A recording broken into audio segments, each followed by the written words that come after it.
Welcome, everybody, to Athletically Speaking, Wagon Wheel Sports College Football Show. Today, me and Ryan are here, and we are talking the Big Ten Conference. Having our Big Ten breakdown. How you doing? I'm doing pretty good, man. How are you? I'm doing great, I would say.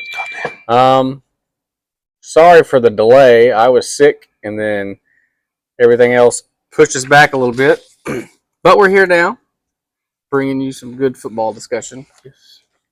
Sorry, good text. Was it important? My grandma texted me. So. I guess it's important then. All right.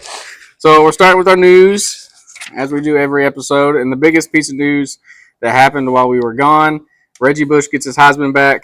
How do you feel about it? I feel great. It feels like closure after all these years. Really? He gets to get his Heisman back. It's not the stance I expected you to take, honestly. I think it's dumb, personally. Really? Sure, he gets it back. My biggest thing about this whole thing is that you broke the rules then, and just because the rules changed now doesn't mean you didn't break the rules then. Like, you knew it, you knowingly chose to do what you did. So, to me, that's fair. Why not give Ohio State their entire 2010 season back? Why not give them the national championship in 2012? Because they were undefeated that year, but they couldn't go because of things. So if we're giving Reggie his Heisman back, let's just give everything back to everybody that ever committed anything. I get that. So to me, that's just like just giving him something for nothing, basically. Yeah. And that's just my biggest problem with that is don't reward just because you change the rules now. Yeah, no, I get that. Next up, Kansas State and Iowa State are starting the 2025 football season in Ireland. And I had a question. How would you feel if your team, if State, had to play in Ireland instead of a home game in Stillwater? That is ridiculous. I don't get that at all. It's not like I know NFL plays overseas a lot, but like I feel like that's different.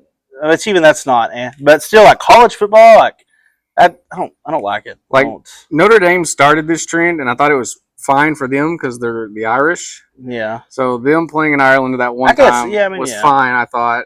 But then you had Nebraska, Northwestern last year, and now you have somebody this year, Florida State, and whoever. They have no ties. Like there's no ties there, and then they have Iowa State, Kansas State.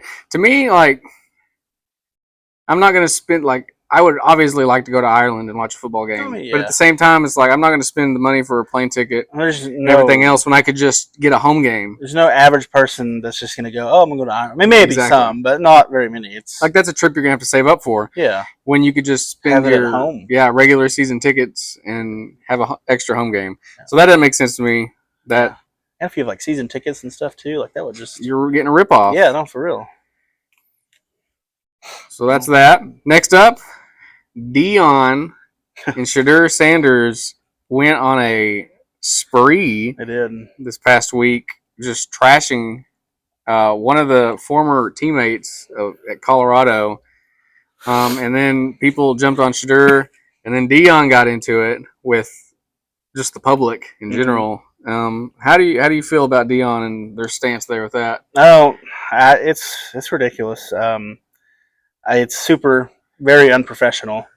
I agree. You have someone like him, which he's always had a chip on his shoulder and not been one to hold his feelings back. But I think it's a bad look for him as a coach and for the school. And that's the thing. There's a difference between having that chip on your shoulder as a player compared to like being a head coach at Colorado. You're supposed to be a leader. Like that's not a coach. Like I remember, like whenever Mike Gundy, when he got on or to the media and everybody for, talking. I'm a man. I'm 40. Like that is a coach. That's something you should do. But but your coach is there talking smack about a ex player there. Like that's ridiculous. I hate Colorado now. I used to like last year. Well, I was like, oh, that's just a cool story. Like, but no, I don't like him anymore. Well, they went 4-8 last year. Yeah, it's not like they had any smack talk that they needed. They should have lost to Colorado State. They somehow managed to beat a poor some other team, but they shouldn't have. Like you could have easily went 2-10, and you're sitting here talking smack in the offseason. Like if you're going to talk that, you better back it up. You better back it up. You're walking into the Big 12, which is pretty deep. Dude, I want to. I hope we smoke those. Like that shit. Like I hope those every team they lose, and I don't want them to have any success. And also, it really bothers me too that they're expected to be Shitter and freaking the other one or. Which one, Travis Hunter? Yes, or no, yeah, I guess the other guy in Colorado. Mm-hmm. Yeah, they're possibly going to be on the cover of the new college football game. I know that takes me. That is so like, what did they do to earn that? Like they have nothing. They didn't do anything. Like nothing. It really takes. I've seen where they're supposed to do one for each conference. Yeah, which I thought was cool. Yeah, like, but they don't deserve to be on there for. If you're, I think that if I'm kind of going off topic here, but I think that if you're going to be, if they're going to have different conferences and like players, I think. Which not OSU or OU because you're not in the. We're not in the Big 12. But like I think that Ollie Gordon, who's leading the nation in running back as yards, and their OSU's an OG member. It's true of the Big 12. You shouldn't have any. I feel like because I saw people talking about this and they were talking about how like Quinn Ewers in Texas would be on for the SEC. I don't think you should have any new member of these conferences be on there for their conference. Like, I get they're in that now, but like why not like Beck from Georgia or something? Yeah, have like teams that's been there. You know? Yeah, that would be. They don't earn that right to be an SEC, and they don't run the right for Big 12 either because they're leaving. So. Like Utah, like until they play a season there, I don't know. Yeah, no.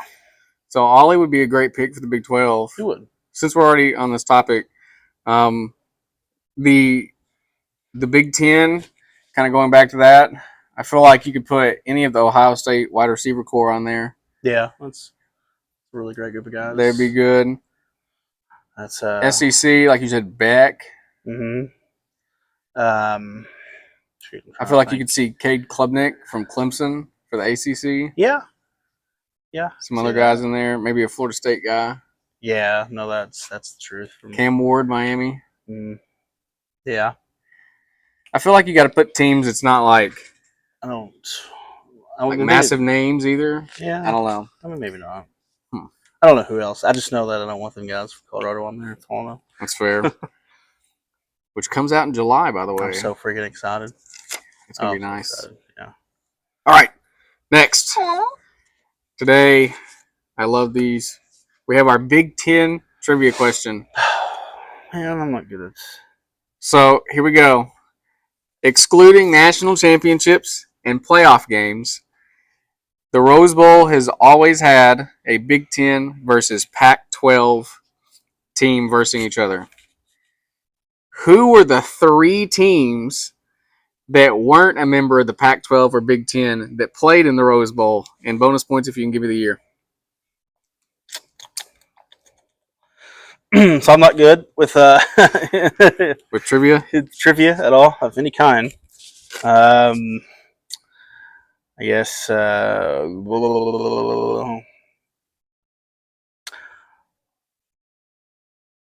Oklahoma was one of them from 2002. Mm-hmm. They played Washington State. A couple years after they won the Natty. Weird year. The other two teams from last year on were all in the same conference. So in the Big 12, the other two teams. All three teams that were playing in the Rose Bowl. One of the teams were not a member of the Big 12 at the time, but they are now. So Utah. Not Utah. Not Utah. Where they were. Well, they had. Well, I guess that was last year on. Or last year. Or is that okay? Wait. They were in the. They were not. They were not in the Big 12 when they played in the Rose Bowl. They are now. As of not last year though. Not last year. This is going to be the first year they've been in it. No, they've been in the Big 12 up until the last realignment. Oh, I was completely since 2012. Since 2012, dude. I'm so stupid. Gosh, I can't think. My brain starts malfunctioning, dude, and simple things are hard for me. It's okay. They're both Texas teams. Oh. TCU. TCU. Okay. They played Wisconsin in 2011. Had the frog with the rose on it. Yeah, and I'm gonna like A&M. Maybe nope. not. Well, that's a guess, but Texas no. Tech. Nope. Texas. Texas is it. In 2005. Okay. They played the national championship in the Rose Bowl, and then had the Rose Bowl game they played in. Okay. All right. That's your three. Oklahoma, Texas, and TCU Sure. all played in the Rose Bowl. If you're out there listening to this, don't judge me. I never claimed to be a smart, knowledgeable man. So in trivia, just for the record, just for most things actually, but especially trivia. So all right, that was our trivia for the day. Mm-hmm. You can find that later on. Unfortunately, TikTok. I don't have a special question for you guys this week, but that's okay. You'll get there. Stand by. Stand I mean, by. I have some, but they're probably not appropriate. That's Anyways, probably correct. All right. Anyway, who? We'll start talking Big Ten now. Who of the 4 new members, being USC, UCLA, Washington, and Oregon, is going to have the best year one in the new Big Ten? The best year one, I'm gonna say Oregon. I think their coach is Dan Lanning. He's done a pretty good job. I think out of all of them, yeah, he's going to be the best, and he's put some stuff together. They just got Gabriel from Oklahoma. I think he'll be a good asset for those guys. I guess some good talent. I'm going to say Oregon. I would agree. I'm going to talk a lot about Oregon later on, so spoiler alert there with that. But kind of what you touched on, I mean, Gabriel's moved in from Oklahoma. He's a good quarterback. He threw for 3,660 yards, 30 touchdowns, and only 6 interceptions last year. With Oklahoma, he's a good replacement for Bo Nix. He's going to fit the scheme well with what they want to do on the offensive side of the ball. And really, their schedule is going to allow them to be really well in the Big Ten. They have a pretty easy schedule, with probably their toughest game being Ohio State. And I'm going to talk a lot about that later, and we'll go in more depth. But Oregon is definitely the team there that's going to be the best of year one out of the 4. USC and UCLA, they got too many questions around them. USC, I'm still not sold on their defense until I see Lincoln Riley put it out there for the first time ever. They got the new D coordinator with them, but until that changes and I can see it happen, I'm not going to believe in them. UCLA's got a lot of changes. They got some people, but I still think they're going to be shaky. And then Washington, I want to believe that they're going to be okay, but they just lost the head coach. They're coming off losing Michael Penix. It's not going to be like they're going to have you got to rebuild TCU kind of moment there. Yeah, going to be fall back down to earth a little bit for the Washington fans, but that's why Oregon is the most obvious pick there. Yeah. Let's start here. Let's go with the most disappointing team in the Big Ten for 2024. Disappointing team for me, I would say Penn State. Because they're usually a fantastic team. They usually have great seasons, but they can't really beat out Ohio State when they need to, when it comes down to it. And which, to point to that, they've been in the same division with Michigan and Ohio State for years, and it's cost them. But they've done away with divisions now. Yeah. So that could help them. That's true. But yeah, I don't know. It just comes to me like when it comes down to it, they can't beat that team, and I think I'm not very high on Michigan either this year after some of the stuff that has gone on with them. But they'll be all right. But still, they can't beat out Ohio State, and they haven't actually. It's been 7 years. Hot second. 2016 to 2016, yeah. And the last time they beat them 2 times in a row, even was in 79 and 80. Oof. I think so. It's been a minute. So yeah. Nice. Who you got? So my most disappointing team is actually the defending champion, and that's Michigan. I can see that. Michigan loses Harbaugh. They Rip. lose 64% of their production, including quarterback. They lost McCarthy to the draft. The running backs are gone. Their top 2 receivers and the entire offensive line is all gone. Oh. Their offense is complete rebuild mode. Sharon Moore has work to do on the offensive side of the ball. Their good defensive lines, their linebackers, and the entire coaching exodus that took away when Harbaugh left for the Chargers. I expect Michigan to go fully 8-4 in 2024. Yeah. Sharon Moore, I think, is going to be a good coach, and they're going to get Michigan back to where they want them to be, competing it's going to take some time year in, year out, but it's not going to be this year. They took a hit with all of the NCAA stuff that's still coming through with them, with the recruiting violations, the possible cheating scandal, whatever they're going to do with that. Yeah. Michigan's going to take a hit. 8-4 is a good for those guys. Yeah, for what this year is going to be. It could be worse than that. I don't think it will be, but you never know. If you have some bad luck, 8-4 might be the best scenario for you. This year was kind of rough. It was wild though. Like all your top teams, the coaches just gone. Like I know Nick Saban's gone. Yeah. Harbaugh's gone. Like DeBoer leaving for there, and Washington's gone. Which Michigan. You kind of expect when Alabama comes open. There's going to be some movement because everybody's going to be wanting to go there. So, yeah, those head coaches moving around is interesting. Yeah. Who you got as your surprise team? Surprise team. I just gave them the benefit of the doubt. I had USC as mine. I know they've made some pretty good moves defensively with the new DC. So I'm from UCLA, I believe. That's where he's from. Mm-hmm. I think it'll be nice to see what he can get in there and do. Their new quarterback, Miller Moss, I think that was his name. Yeah, that's his name, right? I have his name Moss? right now. Or yes. USC? Yes. Okay, I was making sure. He did really well at their bowl game with Louisville. So he threw 23 for 33, 372 yards, 1 interception, but 6 touchdowns. I think he had great potential. It's just always been defensively what their biggest struggle is. So hopefully they can make up for that, and Riley can get something going, or not. I know that I don't really like Riley either, and we shall see.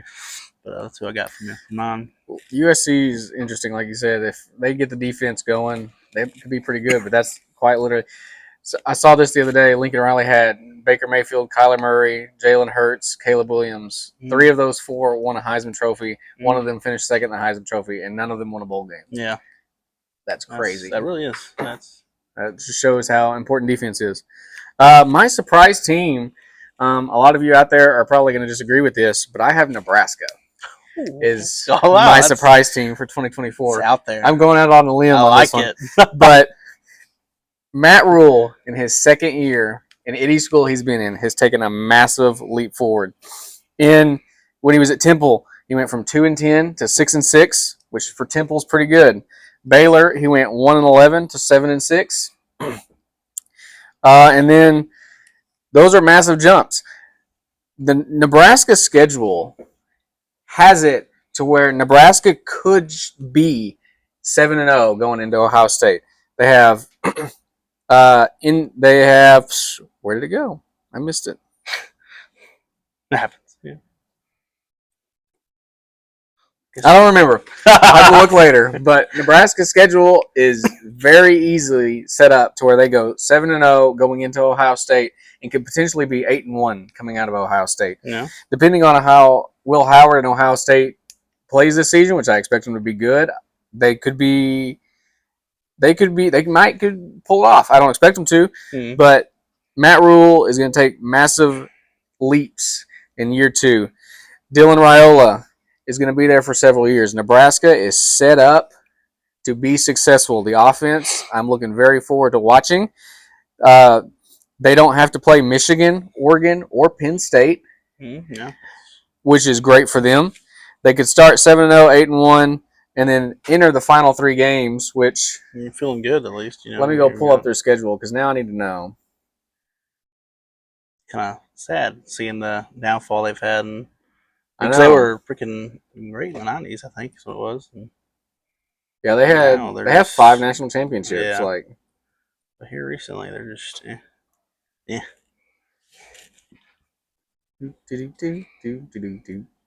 All right, here we go. So, UTEP, Colorado, 2-0. Northern Iowa, 3-0. Illinois, 4-0. At Purdue, 5-0. Rutgers, 6-0. Have a bye week. Indiana, 7-0. They could be undefeated going into at Ohio State. That's 7-1.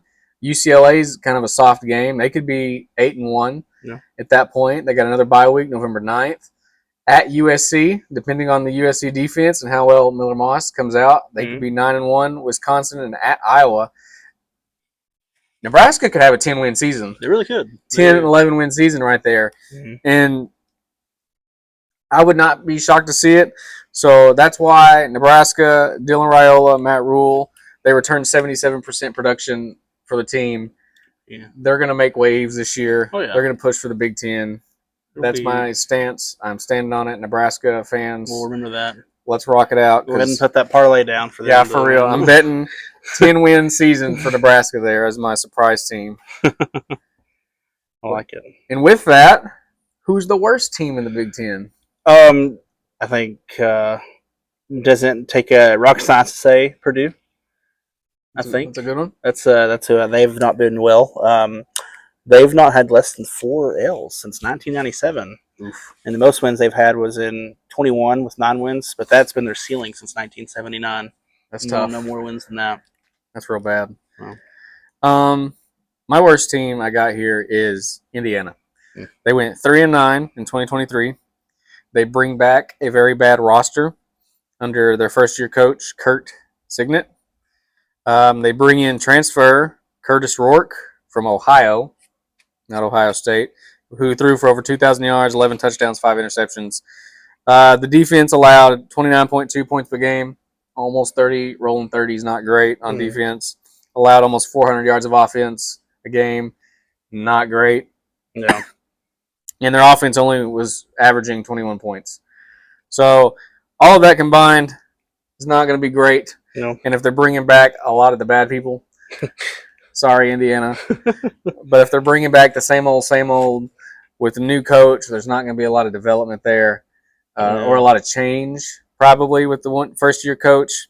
And their schedule is not set up well for them. They got FIU, Western Illinois, UCLA, which 2-1, Charlotte at 3-1, Maryland, depending on how well the Terrapins are, you might could win that. Northwestern, probably battle for bad. But then you got Nebraska, Washington, Michigan State, Michigan, Ohio State, and Purdue. Yeah. Once you get to that back half of the season, tough. Good luck. Outside of Purdue, you're battling for last place right there. Yeah. So they could easily repeat 3-9. You might get the 4 wins if you're lucky, but Indiana is very looking so to be the worst team in the Big Ten for me. Rip. All right. We're here to our championship spot. Who do you have in your title matchup for 2024? For the Big Ten game, I have Oregon and Ohio State. Ohio State's retaining some pretty good talent. Oregon is as well. They got, like I said, DG. That's who I have as. I think they'll be all right. And I've talked about before, kind of rotating some of the guys and the talent, and I don't know. That's who I have my pick. I agree. I also have Oregon and Ohio State. Oregon in 2023 went 12-2. Their only 2 losses were to Washington, and they only get better this year. They bring back 69% production from their whole team, and 70% of that is on defense. Yeah.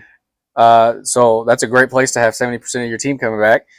They bring back 68 offensively, but you add Dylan Gabriel, who I mentioned earlier is going to be a great fit in that offense. Just going to be replacing Nix. The offense last year put up 44.2 points a game and was over 530 yards a game. They are going to be just as explosive as they were last year, this year in the Big Ten. The defense only allowed 17 points a game and gave up like 320 yards a game. Their defense is only going to get better, returning who they had. They have depth. Dan Lanning is a defensive-minded coach. He's going to be able to bring that back and produce at the high level again. The only thing that stopped them was Michael Penix in Washington last year. I don't really see anybody on their schedule that's going to come close to them. They have Idaho, Boise State, Oregon State, at UCLA, Michigan State, Ohio State, which that's going to be an interesting game. One of them's coming into this thing 11-1. Yeah. One of them's going to be undefeated probably. Then Purdue, Illinois, Michigan, who's going to be down, Maryland, Wisconsin, and Washington, who's going to be down. Oregon's schedule is set up for them to succeed and come in and win games year one of the Big Ten. Oh, yeah. They're going to be first overall. They got the easy schedule. They totaled number 22 ranked nationally in total defense, and scoring defense was number 11 nationally. Oregon's going to be good. It will be.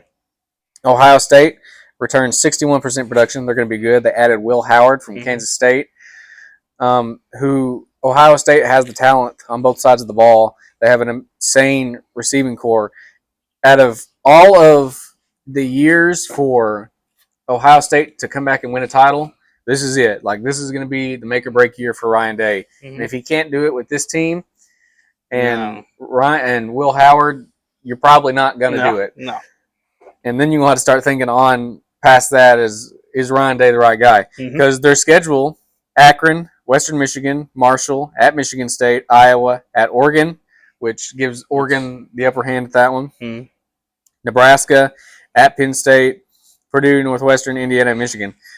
There's nobody terrifying on that except Oregon and Michigan if they get things rolling towards the end of that. So Ohio State probably rolling in 11-1. You're probably losing at Oregon, I would think. Oregon's gonna be 12-0. Ohio State's 11-1 coming into that, but Ohio State is very like those two teams are going to be there. Oh, for sure. That's at the end, and they're probably both getting into the 12-team playoff. No, absolutely. Yeah. So that's that. And I'm just going to segue into this. Oregon's going to be the Big Ten champion in 2024. Okay. This is going down with the Nebraska take. We're putting it on paper. You're going to see it. Oregon's going to raise it in year one in the Big Ten. Oregon's coming in, Dylan Gabriel. They're making the playoff as an undefeated 13-0 champion. Wow. I'm putting it down paper right wow, now. I like it. That's the take. Now, I had Ohio State as my winners. Nice. Like you said, the quarterback from Kansas State, I mean, I think he'll do well in some of the production returning. But that's a really bold. I like that. I'm really excited to see see how it goes. Yeah. Ohio State could do it. I think the defense. I think Will Howard is fine. He's fine. He's an average quarterback. How explosive he's going to actually be is going to be interesting because Ohio State hasn't had the elite quarterback play that they've used to have. No. So I'm going to be excited to see how it all shakes out. That's who I got. Just taking some really hot takes here. Yeah, tonight. you go to the bank with those Nebraska 10 wins and I love the confidence. Oregon 13-0, top 4 seed in the playoff there. I'm excited to see that. Oh, I'm ready. Oh. All right, well, I mean, is that all? That's all we got for that one. Unless you got anything else to add. I don't think so. Don't do drugs. Don't do drugs. That's right. The Big Ten's exciting this year. They got some depth. They do. It'll be a lot of fun. It'll be fun to see. First year, I'll miss the Pac-12 though. It's gonna be different. Rip Pac-12, Pac-2. Yeah, Oregon State, Washington State. Drop an F in the chat for those guys. That's right. Little fallen soldiers left behind. Single tier. Well, y'all drop your hot takes in the comments. Let us know what we said wrong, what we said right. Yeah. And if you ain't got nothing else, I don't think I do. We'll wrap it up, and that is Athletically Speaking. Thank you, cool cats and kittens, for joining.